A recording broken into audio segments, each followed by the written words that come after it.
राधे राधे आप सभी को। आप सभी कैसे हैं? उम्मीद है स्वस्थ एवं प्रसन्न होंगे। आज प्रस्तुत हूँ श्रीमद् भगवत गीता के 12वें अध्याय का महात्म्य लेकर। चलिए हम सभी शांत चित्त से इसका श्रवण करते हैं। श्री महादेव जी कहते हैं, पार्वती दक्षिण दिशा में कोल्हापुर नाम का एक नगर है जो सब प्रकार के सुखों का आधार, सिद्ध महात्माओं का निवास स्थान तथा सिद्धि प्राप्ति का क्षेत्र है। वह पराशक्ति भगवती लक्ष्मी का प्रधान पीठ है। संपूर्ण देवता उसका सेवन करते हैं। वह पुराण प्रसिद्ध तीर्थ भोग एवं मोक्ष प्रदान करने वाला है। वहाँ करोड़ों तीर्थ और शिवलिंग है। रुद्र गया भी वही है। वह विशाल नगर लोगों में बहुत विख्यात है। एक दिन कोई युवक पुरुष उस नगर में आया। वह कहीं का राजकुमार था। उसके शरीर का रंग गोरा, नेत्र सुंदर, ग्रीवा शंख के समान, कंधे मोटे, छाती चौड़ी तथा भुजाएं बड़ी बड़ी थीं। नगर में प्रवेश करके सब ओर महलों की शोभा निहारता हुआ वह देवेश्वरी महालक्ष्मी के दर्शनार्थ उत्कंठित हो मणिकंठ तीर्थ में गया और वहां स्नान करके उसने पितरों का तर्पण किया। फिर महामाया महालक्ष्मी जी को प्रणाम करके भक्तिपूर्वक स्तवन करना आरंभ किया।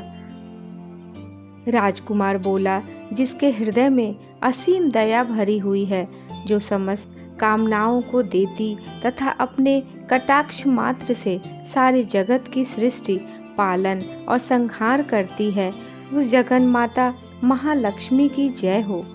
जिस शक्ति के सहारे उसी के आदेश के अनुसार परमेष्ठी ब्रह्मा सृष्टि करते हैं, भगवान अच्युत जगत का पालन करते हैं तथा भगवान रुद्र अखिल विश्व का संहार करते हैं, उस सृष्टि पालन और संहार की शक्ति से संपन्न भगवती पराशक्ति का मैं भजन करता हूँ। कमले योगी जन तुम्हारे चरण कमलों का चिंतन करते हैं।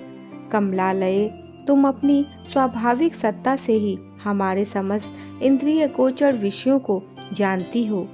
तुम ही कल्पनाओं के समूह को तथा उसका संकल्प करने वाले मन को उत्पन्न करती हो।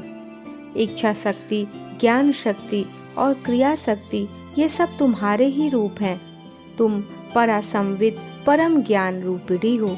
तुम्हारा स्वरूप निष्कल, निर्मल, नित्य, निराकार, निरंजन, अंतरहित, आतंक शून्य, आलंबहीन तथा निरामय है। देवी, तुम्हारी महिमा का वर्णन करने में कौन समर्थ हो सकता है, जो खटचक्रों का भेदन करके अंतःकरण के 12 स्थानों में विहार करती हैं। अनाहत ध्वनि, बिंदुनाद और कला, ये जिसके स्वरूप हैं, उस माता महालक्ष्मी को मैं प्रणाम करता हूँ। माता, तुम अपने मुख रूपी पूर्ण चंद्रमा से प्रकट होने वाली अमृत राशि को बहाया करती हो। तुम ही परा, पश्यंती, मध्यमा और बैखरी नामक वाणी हो। मैं तुम्हें नमस्कार करता हूँ। देवी, तुम जगत की रक्षा के लिए अनेक रूप धारण किया करती हो। अंबिके, तुम ही ब्राह्मी, वैष्णवी तथा माहेश्वरी शक्ति हो। वाराही महालक्ष्मी, नारसिंही, ऐन्द्री, कौमारी, चंडिका, जगत को पवित्र करने वाली लक्ष्मी, जगन माता सावित्री, चंद्रकला तथा रोहिणी भी तुम ही हो। परमेश्वरी, तुम भक्तों का मनोरथ पूर्ण करने के लिए कल्पलता के समान हो। मुझ पर प्रसन्न हो जाओ। उसके इस प्रकार स्तुति करने पर भगवती महालक्ष्मी अपना साक्षात स्वरूप धारण करके बोली, राजकुमार, मैं तुमसे प्रसन्न हूँ। तुम कोई उत्तम वर मांगो। राजपुत्र बोला, माँ, मेरे पिता राजा बृहद्रथ अश्वमेध नामक महान यज्ञ का अनुष्ठान कर रहे थे। वे दैव योग से रोगग्रस्त होकर स्वर्गगामी हो गए। इसी बीच में यूप में बंधे हुए मेरे यज्ञ संबंधी घोड़े को, जो समूची पृथ्वी की परिक्रमा करके लौटा था, किसी ने रात्रि में बंधन काटकर कहीं अन्यत्र पहुंचा दिया। उसकी खोज में मैंने कुछ लोगों को भेजा था, किंतु वे कहीं भी उसका पता न पाकर जब खाली हाथ लौट आए हैं, तब मैं सब ऋत्विजों से आज्ञा लेकर तुम्हारी शरण में आया हूँ। देवी, यदि तुम मुझ पर प्रसन्न हो तो मेरे यज्ञ का घोड़ा मुझे मिल जाए, जिससे यज्ञ पूर्ण हो सके, तभी मैं अपने पिता महाराज का ऋण उतार सकूंगा। शरणागतों पर दया करने वाली जगत जननी लक्ष्मी, जिससे मेरा यज्ञ पूर्ण हो, वह उपाय करो।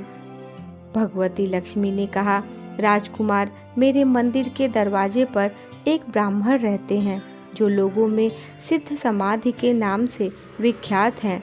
वे मेरी आज्ञा से तुम्हारा सब काम पूरा कर देंगे।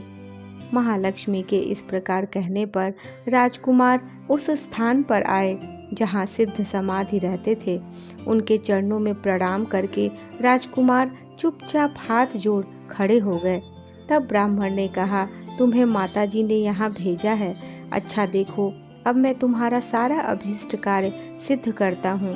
यो कहकर मंत्रवेत्ता ब्राह्मण ने सब देवताओं को वहीं खींचा। राजकुमार ने देखा, उस समय सब देवता हाथ जोड़े थर थर कांपते हुए वहां उपस्थित हो गए।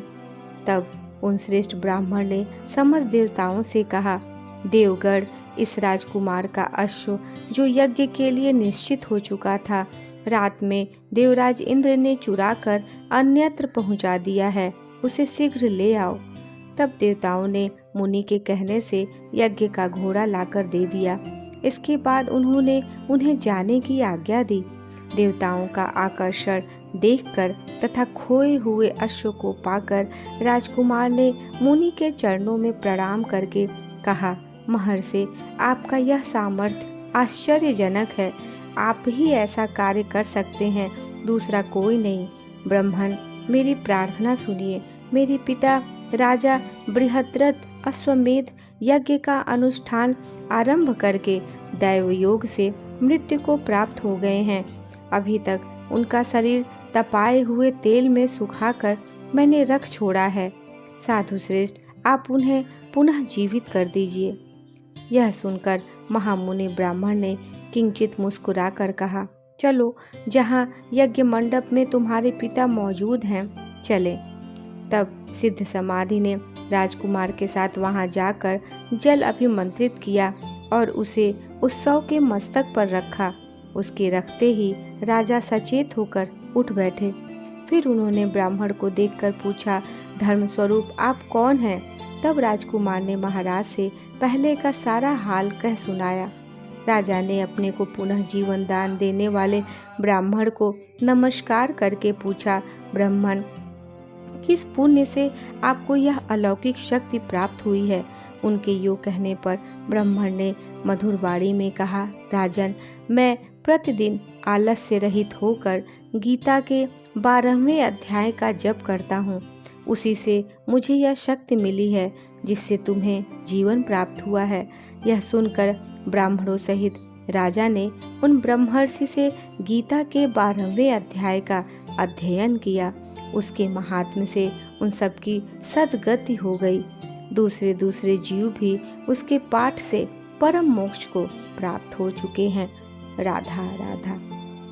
उम्मीद है आपको श्रीमद् भगवत गीता के 12वें अध्याय का महात्म्य आनंदित किया होगा, समझ में आया होगा और गीता के महत्व को भी आप समझ पाएंगे। मिलती हूँ बहुत जल्द श्रीमद् भगवत गीता के 12वें अध्याय के पाठ का हिंदी वाचन लेकर। आप सभी को राधा राधा।